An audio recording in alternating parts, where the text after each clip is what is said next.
SSMB 29 Rajamouli and Mahesh Babu గారి కాంబినేషన్లో వస్తున్నటువంటి ఈ మూవీ వచ్చేసరికి వరల్డ్ వైడ్గా 120 పైగా దేశాల్లో రిలీజ్కి సన్నాహాలు చేస్తున్నారంట. షూటింగ్ జరుగుతూనే ఉంది, ఒకవైపు మార్కెటింగ్ ఇంకోవైపు జరుగుతూ ఉంది.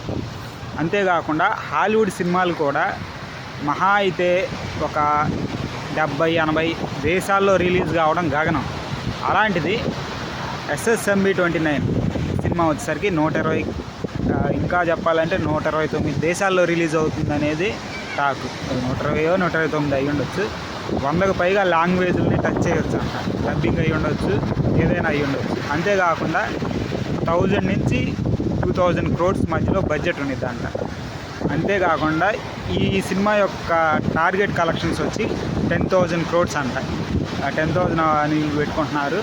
అయితే దీని డిస్ట్రిబ్యూషన్ వచ్చేసరికి జేమ్స్ కెమెరాన్ గారు తీసుకోవచ్చు అనే ఒక ఊహాగానాలు వెలువెత్తుతూ ఉన్నాయి. ఇది ఒక యూనివర్సల్ అపీల్ ఉన్న కాన్సెప్ట్ కాబట్టి దీనికి షూటింగ్ జరిగేటప్పుడే కొన్ని పిక్స్ షూటింగ్లో జరిగే పిక్స్ వదలడం, రకరకాల మార్కెటింగ్ స్ట్రాటజీస్ జరుగుతూ ఉన్నాయి. ఇప్పుడు వరకు ఉన్నదైతే ఇది కాస్ట్ వచ్చేసరికి మహేష్ బాబు గారు, రాజమౌళి గారు డైరెక్టర్, ప్రియాంక చోప్రా, పృథ్వీరాజ్ చౌహాన్ గారు, సుకుమారన్ గారు మలయాళం నుంచి ఒక యాక్టర్ ఉన్నారు. అలాగే ఇంకా కొన్ని అప్డేట్స్ వస్తూ ఉన్నాయి. రాజమౌళి గారిలో ఉన్న గొప్పతనం ఏంటంటే సినిమా టైటిల్ అనౌన్స్మెంట్ నుంచి మార్కెటింగ్ చేయగలరు, అది కూడా రూపాయి కూడా ఖర్చు పెట్టకుండా.